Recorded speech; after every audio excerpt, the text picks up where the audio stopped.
Hello, வணக்கம் students. August 2021 plus two அக்கௌண்டன்சியில் வந்து கொஸ்டின் பார்க்கலாம். Following are the balances of Ganesh as on 31st டிசம்பர்னு சொல்லிட்டு கொடுத்துருக்காங்க. ஓகேயா? Prepare statement of affairs as on 31st December. சரி, கொடுத்துருக்கிறது டிசம்பர், இதுவும் டிசம்பர், அதனால் டேட்டில் ஒன்றும் பிரச்சனை இல்லை. What is statement of affairs? Always அதை ரெண்டாக பிரிச்சுக்கணும். ஸ்டேட்மெண்ட் ஆஃப் அஃபேர்ஸ்னால் ஒரு சைடு அசட் இருக்கும், ஓகேயா, இன்னொரு சைடு லைபிலிட்டி இருக்கும். லைபிலிட்டிங்கிறது நம்ம வெளியில் கொடுக்க வேண்டிய அமௌண்ட்டு, அசட்டுங்கிறது எது நமக்கு வர வேண்டிய அமௌண்ட்டு, இல்லாட்டி நம்மளுடைய சொந்தம், அதாவது the one what we owns. ஓகேயா? சரி, கேஷுங்கிறது ஓகே, அதாவது இப்போ ஒரு ஐட்டமாக பார்க்கலாம். நம்ம கேஷுங்கிறது நம்மள்கிட்ட, அதாவது we own the amount. So basically we say is an asset. ஓகேயா?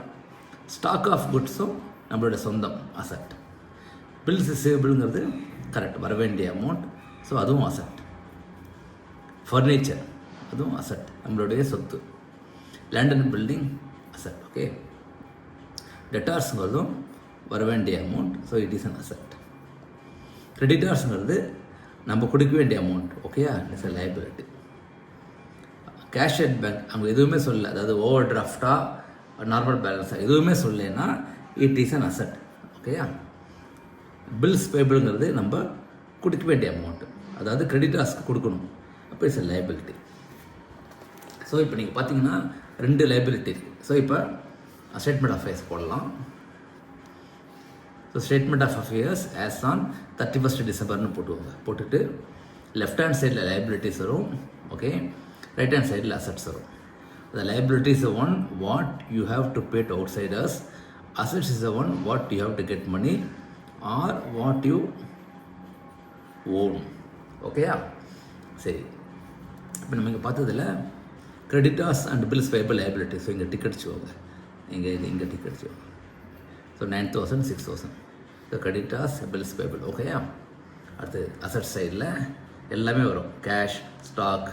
ஸோ கேஷ் ஃபஸ்ட்டு டிக்கெட் வச்சுக்கலாம். Cash 5,000, okay, stock 18,000, then bills receivable 7,000, debtors 16,000, okay, then cash at bank 24,000, furniture 3,000, land and building 30,000. ஓகேயா? So எப்போதும் check பண்ணிக்கோங்க எல்லாமே ticket சார்ஜாக சொல்லிட்டு. 1 2 3 4 5 5 6 7 asset இருக்குது, மொத்தம் 7 இருக்கா பார்த்துக்கோங்க. 1 2 3 4 5 6 7. Yes, correct. ஸோ 7 அசட்ஸ் இருக்குது. லைபிலிட்டி ஏற்கனவே பார்த்துட்டோம், 2 லைபிலிட்டிஸ். ஸோ எல்லாமே டிக்காக இருக்குது. ஓகேயா? அப்போ என்ன பேலன்சிங் ஃபிகரோ, பேலன்சிங் ஃபிகர்னால் மிச்சம் இருக்கிற நம்பர், அதுதான் கேபிட்டலுங்கிறது. Balancing figure is capital. அதாவது நான் பிஸ்னஸ் ஆரம்பித்து எங்கிட்ட இருக்கிற சொத்து இவ்வளவு, ஓகே, கொடுக்க வேண்டிய அமௌண்ட் இவ்வளோ தான். What is a balance? That is my capital. ஓகேயா? ஸோ அசட் சைடு ஆட் பண்ணுங்கள், 1,03,000 வருது. ஓகேயா?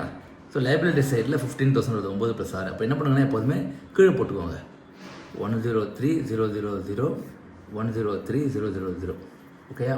ஏன்னா சில சமயம் எது அதிகம் எது கம்மின்னு தெரியாது நமக்கு. அதனால் இந்த சைடு இப்போ வந்து debit is more then credit, debit is more then credit. அப்போ பேலன்ஸ் இஸ் கேபிட்டல். ஓகேயா? ஸோ சாரி, இந்த பக்கம் 103 தப்பாக சொல்லிட்டேன், 15,000. ஓகே, ஸோ 1,03,000 - 15,000 88,000 போட்டுருங்க.